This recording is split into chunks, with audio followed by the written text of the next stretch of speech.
Russia forced to scale back missile strikes amid shortage. UK-Russia's war effort in Ukraine is being hampered by a shortage of munitions that is limiting the amount of strikes its forces can carry out, according to British defence officials.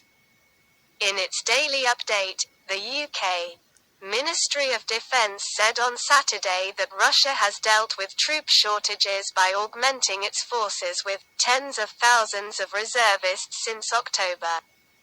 This followed a partial mobilization that was announced the previous month by Russian President Vladimir Putin.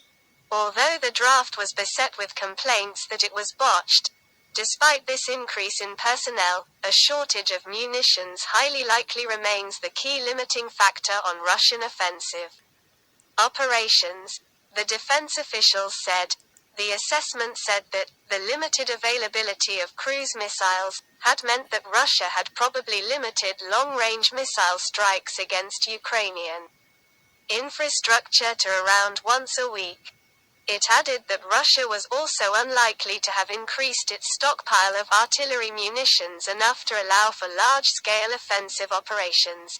The officials concluded that a vulnerability of how Russian military operations were conducted was that, even just sustaining defensive operations along its lengthy front line requires a significant daily expenditure of shells and rockets. Russia has been drawing on supplies of Iranian-supplied Shahed-136 unmanned aerial vehicles, also known as kamikaze drones, to bolster its air attacks on Ukrainian infrastructure. Tehran is also reportedly supplying missiles, although it has denied giving any weapons to Moscow. Mikhailo Podolyak, an advisor to Ukraine's President Volodymyr Zelensky, tweeted on Saturday that Iran humiliates the institution of international sanctions with its reported supply of weapons, and called for the liquidation of factories that make them. Following his visit to Washington, D.C., in which he received further pledges of American military support, Ukrainian President Volodymyr Zelensky warned that Russia could launch more strikes over the holiday season, as he called on citizens to heed air raid signals.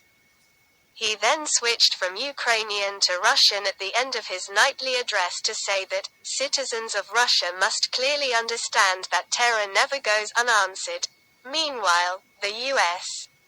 State Department responded to the first time that Russian President Vladimir Putin referred to his invasion of Ukraine as a war, instead of the official Kremlin term of special military operation.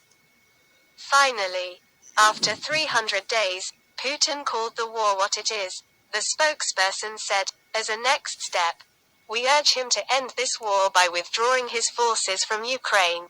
If you like the video, please like the video and subscribe to the channel so that all upcoming videos can reach you.